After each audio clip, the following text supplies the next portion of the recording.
दोस्तों, यदि आपके घर में शराब रूपी समस्या है तो आप इस जगह की मिट्टी उठाकर लाइए और शराबी व्यक्ति को आप उसको सेवन कराइए, उसका तिलक लगाइए। आप देखेंगे कि आपके घर से शराब रूपी जो समस्या है वो दूर होने लगी है। दोस्तों, इस जगह की मिट्टी जो है वो इतनी खास है और उसमें इतना ज्यादा प्रभाव होता है कि शराबी व्यक्ति इसके स्पर्श मात्र से शराब की आदत को छोड़ने लगेगा। दोस्तों, गुरुदेव कहते हैं कि यहाँ की मिट्टी न सिर्फ शराबी व्यक्ति के लिए लाभदायक है बल्कि बड़े से बड़ी बीमारी जो होती है वह खत्म हो जाती है। दोस्तों, वीडियो बहुत ही ज्यादा इंपॉर्टेंट है, आप लोगों के लिए है, तो मेरी हर माता बहन इस वीडियो के एंड तक बने रहिए। साथ में आप लोग वीडियो को स्किप कर करके बिल्कुल ना देखें, क्योंकि गुरुदेव कहते हैं जब हम किसी उपाय को करते हैं तो हमें पूर्ण जानकारी के साथ करना चाहिए, तभी हमें उसका लाभ मिलता है। दोस्तों, मैं मेरे आराध्य श्री लक्ष्मी नारायण को मैं कोटि कोटि प्रणाम करती हूँ, मैं उनको कोटि कोटि नमस्कार करती हूँ। परम पूजनीय गुरुदेव महाराज को भी नतमस्तक होकर कोटि कोटि प्रणाम करती हूँ। दोस्तों, जब हमें किसी ज्ञान की प्राप्ति हो जाती है तो हमें ज्ञान यदि दूसरे को हम बांटते हैं तो हमें उसका और भी ज्यादा लाभ मिलता है। भगवान भी उस व्यक्ति से बहुत ही ज्यादा प्रसन्न रहते हैं जो अपने ज्ञान को जन जन तक पहुंचाता है। गुरुदेव हमेशा ही अपनी भागवत में अच्छे और शुभ कर्मों को करने के लिए बताते हैं, साथ में अपने द्वारा बताए हुए उपायों से अपने जीवन में चल रही शराब रूपी समस्या से निजात पाने के कई सारे उपाय बताते रहते हैं।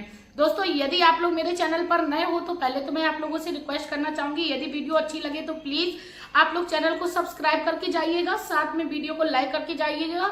कमेंट बॉक्स में श्री शिवाय नमस्तुभ्यम का प्यारा सा कमेंट करके जाइएगा, साथ में बेल आइकन को भी प्रेस कर लीजिएगा, जिससे मेरी जितनी भी शराब छुड़ाने से संबंधित जानकारी या अन्य मैं आप जीवन को सुखी करने के लिए वीडियोस लाती रहती हूँ, आप लोगों तक पहले तक पहुंचती रहे।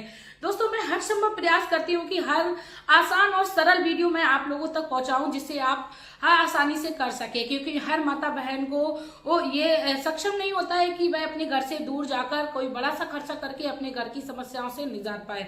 इसीलिए दोस्तों, मैं आप लोगों के लिए बिना खर्चे की बहुत ही आसान सी वीडियोस लाती हूँ, तो आप लोग मेरे चैनल पर विजिट करते रहिए, प्यार देते रहिए।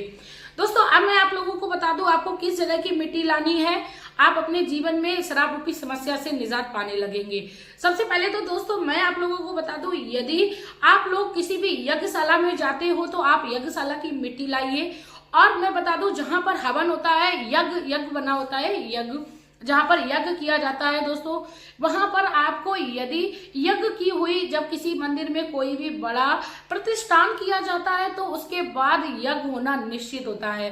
तो दोस्तों, जरूरी नहीं है कि उस यज्ञ में आपका भाग रहा है नहीं रहा है, आप कहीं भी जाएं, भगवान का प्रसाद रूप में आप एक कागज में उसको अवश्य अपने घर पर लाएं। और आपको क्या करना है, आपको प्रतिदिन शराबी व्यक्ति के मस्तक पर उस राख को लगाना है। दोस्तों, वह जो राख होती है वह भस्म के रूप में हो जाती है, वो कोई साधारण राख नहीं होती है, उसमें सभी देवी देवताओं की दिव्य शक्तियों का वास हो जाता है। दोस्तों, हमारे घर में जब कोई नकारात्मक शक्ति होती है या हमारे बच्चों को जब बुरी नजर लगी होती है, तब ऐसे में भी हम लोग उस राख का इस्तेमाल यानी उस भस्म का इस्तेमाल करते हैं, बच्चे के मस्तक पर लगाते हैं। जब कोई व्यक्ति गलत संगत पर जाने लगता है, उसकी बुद्धि विवेकशील नहीं रह जाती है, काम नहीं करती है, गलत संगत में चली जाती है, जैसे शराब इत्यादि का सेवन करने लगती है, तो ऐसे में आप प्रतिदिन नियम बना लीजिए कि आप शराबी व्यक्ति के कंठ पर और मस्तक पर उसका तिलक करेंगे। दोस्तों, यज्ञ से लाई हुई मिट्टी, यदि कच्चा यज्ञशाला है तो आप वहां से मिट्टी भी ले आइए, जो कच्ची मिट्टी होती है उसको भी ले आइए, उसको भी आप शराबी व्यक्ति को स्पर्श कराते रहिए। इसके बाद दोस्तों मैं आप लोगों को बता दूं कि जहां पर बेलपत्र का पौधा लगा होता है उस भी जगह की मिट्टी आप लाकर शराबी व्यक्ति को मस्तक पर स्पर्श कराइए।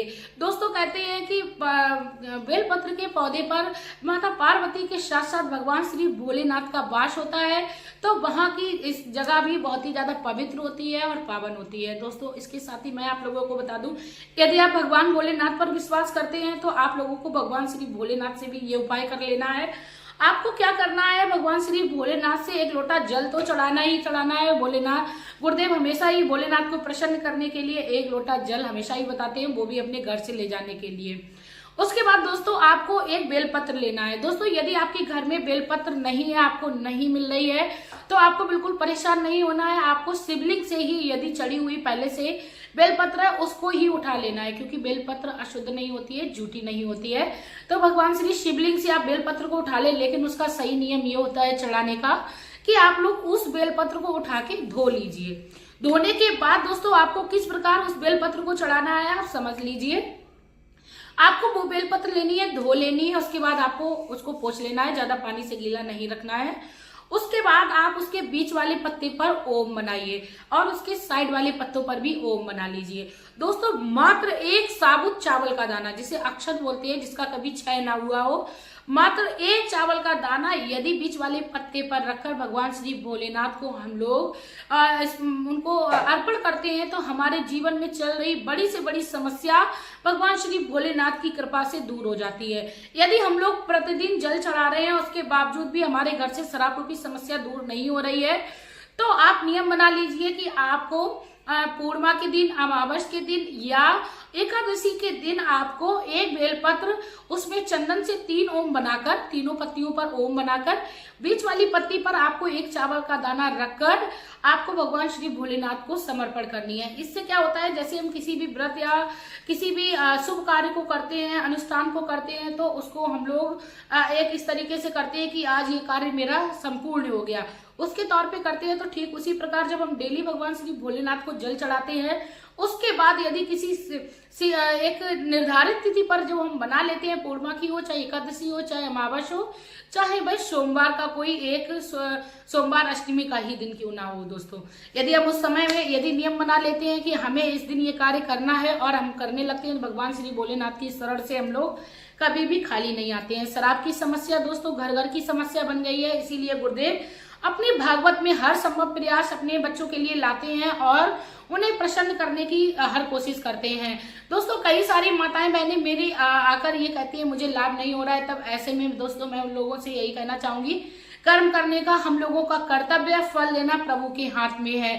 हमारे जीवन में कष्ट आते हैं तो हमें कुछ ना कुछ सिखाकर जाते हैं, साथ में यदि हमें कोई समस्या, कोई परेशान कर रही है तो दोस्तों ये हमारे कर्मों का ही फल है और हमें भुगतना ही है। साथ में दोस्तों मैं बता दूं, यदि हमारे अच्छे दिन है तो खराब दिन आएंगे और खराब दिन है तो अच्छे दिन भी आएंगे, इसीलिए धैर्य रखें, हमें अच्छे दिनों का इंतजार करना चाहिए, अपने जीवन से धैर्य को नहीं खोना चाहिए और किसी भी कर्म को करें बाद में हमें उसको लेकर सोचना विचारना नहीं चाहिए कि हमने ये कर्म किया उसके बावजूद भी हमें उसका फल नहीं मिला।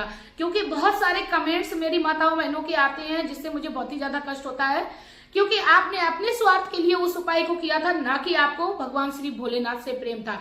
यदि आपको प्रेम है तो आप उनको पकड़ लीजिए, नियम से आप जो भी उपाय कर रहे हैं उनको करते रहिए, जब तक करिए जब तक आपके जीवन से दुखों का निपटारा ना हो जाए। दोस्तों हम लोगों से भगवान से प्रीति करनी है और विश्वास करना है।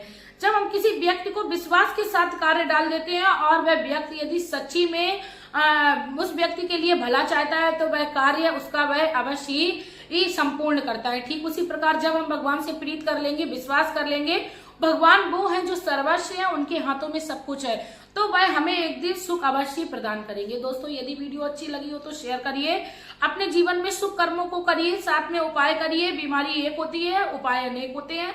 आप अपने जीवन में शुभ कर्मों को करने के साथ साथ अपने परिवारजन का भी ख्याल रखिए। और मैं अब आप लोगों से लेना चाहूंगी विदा।